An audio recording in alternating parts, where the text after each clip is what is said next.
So last quarter it was the informational text, and we were really working on 5.9, integrate information from several texts on the same topic to write or speak knowledgeably. And we started with the pre-test was the fall I-Ready diagnostic. Yes. So according to that, you had 9 students on or above grade level. Yeah. And then 13 below. So then Let's see. pull up so the post-test was the winner. Oh, that's fall. Did I have both of them? Oh, cool. This actually shows both.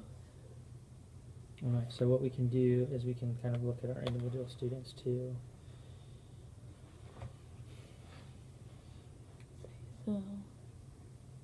So let's kind of go through and just identify what students, let's identify growth for students. So Mason McBroom was a 529 first, and then she grew 58 points. Oh, that's awesome. 587. Yeah, I was really happy with her. And same with Issa. She did 553 and went to 592. 39 points. So that this has them like all. Like what they grew. Yeah. They grew. I didn't know. But it's ordered them by. How much they've grown. Yeah. So those are kind of those two are a lot. So those are definitely highlights. And then let's look at like a few kiddos that you like would have thought. Kind of. So those are definitely celebrations. Yeah. What are like kind of surprises where you would have expected to see something different than what they're showing you? Probably this one. It's Abby. Yeah, just because she's usually so high, and I mean, those don't really surprise me. Those two, and they're the only ones that went down. Well, I didn't realize that Abby went down. Just because she's so high, even though it's still a high score, I wouldn't say it's anything to be like mad about because I'm sure it's above grade level. I'm guessing. Yeah. And so that was just overall score, right? Yeah. So then let's look specifically at maybe. So that's in student growth. So maybe go to the class profile. Yeah, and then pull up just winter.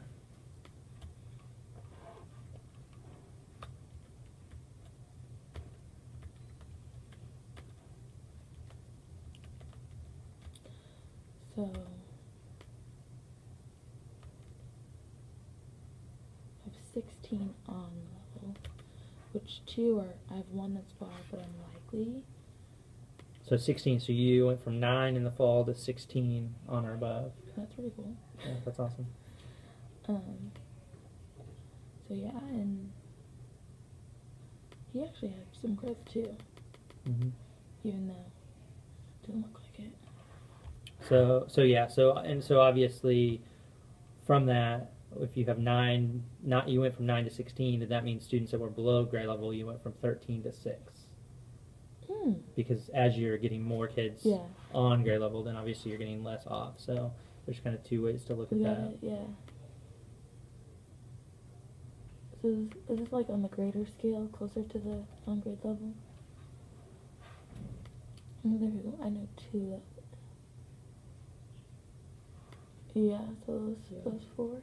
So, and then we had looking at those students, so what does this tell us kind of based on both of those, both the growth piece and then just the proficiency level piece? What does that tell us about like specific students in your class? Well, I mean, you're talking about like the growth piece? Thinking specific to informational text, I guess, really, and what we worked on. I really feel like my kids have gotten the big concept of it, and it's easier for them to like pull out the main ideas and just like how you did it, and just the practice. They're able to take it and go to the test. I mean, so they're able to pull out the main idea of multiple text. Yeah.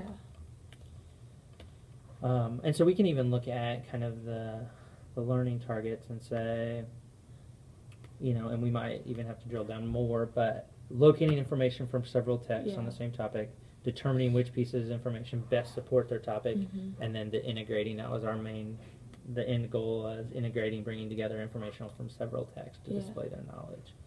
So, I mean, really, in some ways, any of those students that are proficient are showing us, according to this measure, they can do that. Yeah. So, and then we can look at kind of thinking about next steps. What?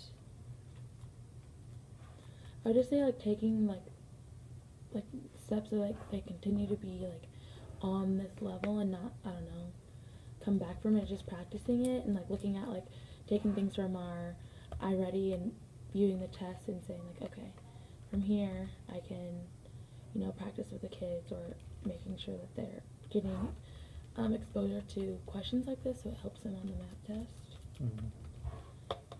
Okay, so practicing, so here's what I kind of took from that. Practicing based on where the students are, continuing to use the iReady to tell us kind of what level they're at, to know what they need, and then exposure to this type of question, because it is we had talked about how this is different than obviously kind of what you were doing in class, and so we want them to be able to show both ways that they can do it. And then I wonder too about those other students. Those students that still aren't on proficiency level. So which ones of those do you feel like with specific work you can continue to make gains maybe toward that level?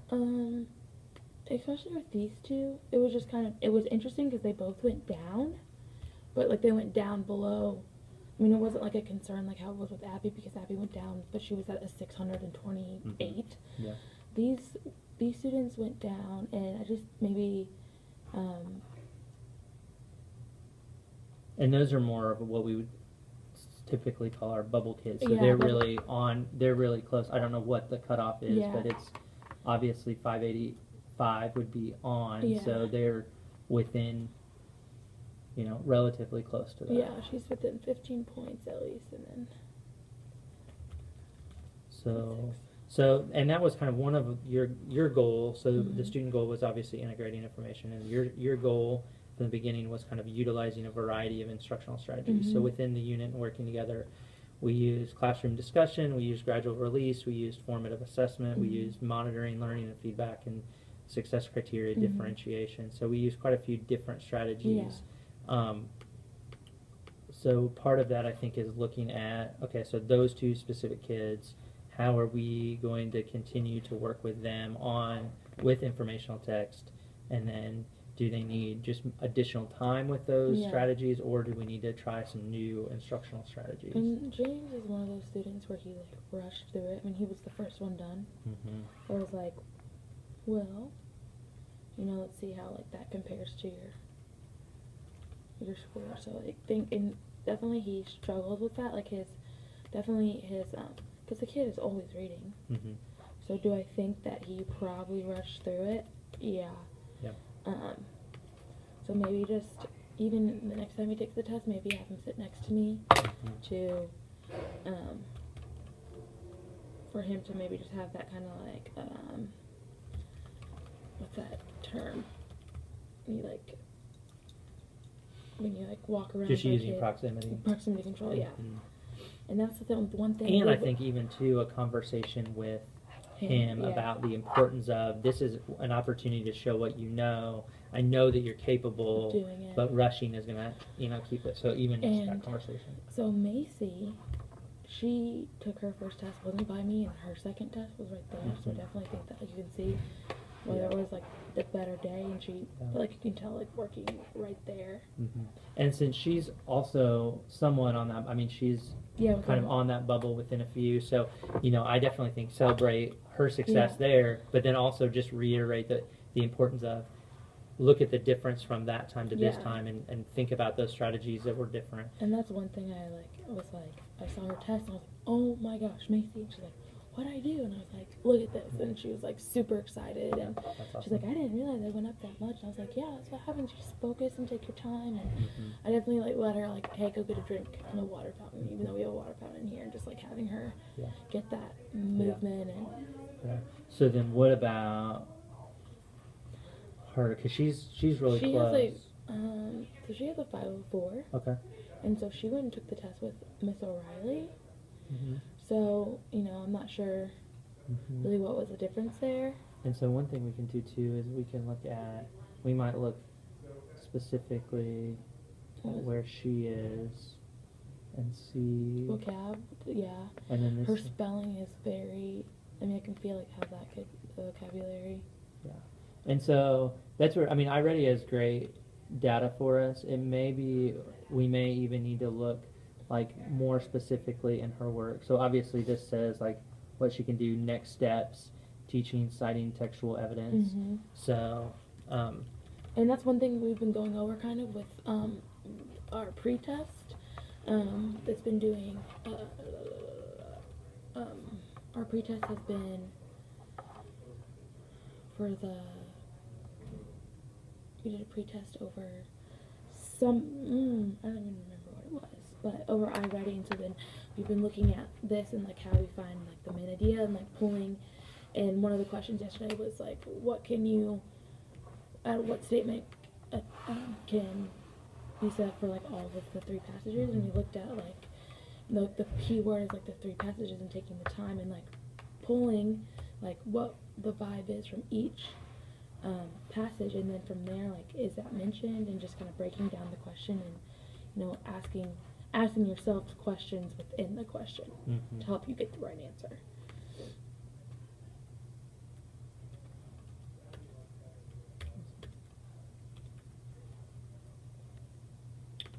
And then,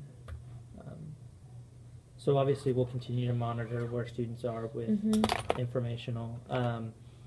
So the last question is really kind of just reflecting and thinking on your growth. So obviously your students made a lot of growth. Where do you feel like this quarter? No, I'm just like realizing that you can do whole group.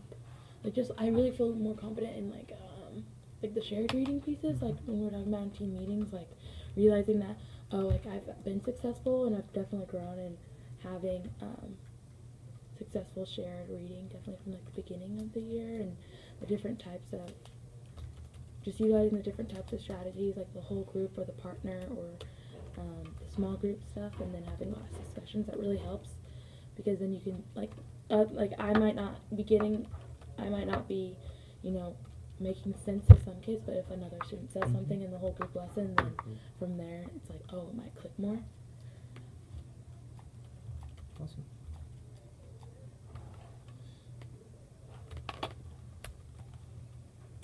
I definitely think as well, like just going through the work that we did together of taking a standard, really breaking it down and saying these are the different learning targets, that process, and then like you said, trying lots of different instructional strategies, but just the whole overall big picture process of a unit, as far as that intentional planning, knowing exactly what you're teaching based on the learning targets from the standard.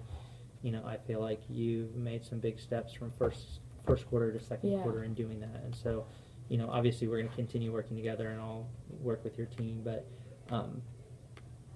just continue to look at your standard and break it down into those learning targets, and then make sure your instruction matches that, and really be intentional about what instructional strategies you're using with each learning target. So. Perfect.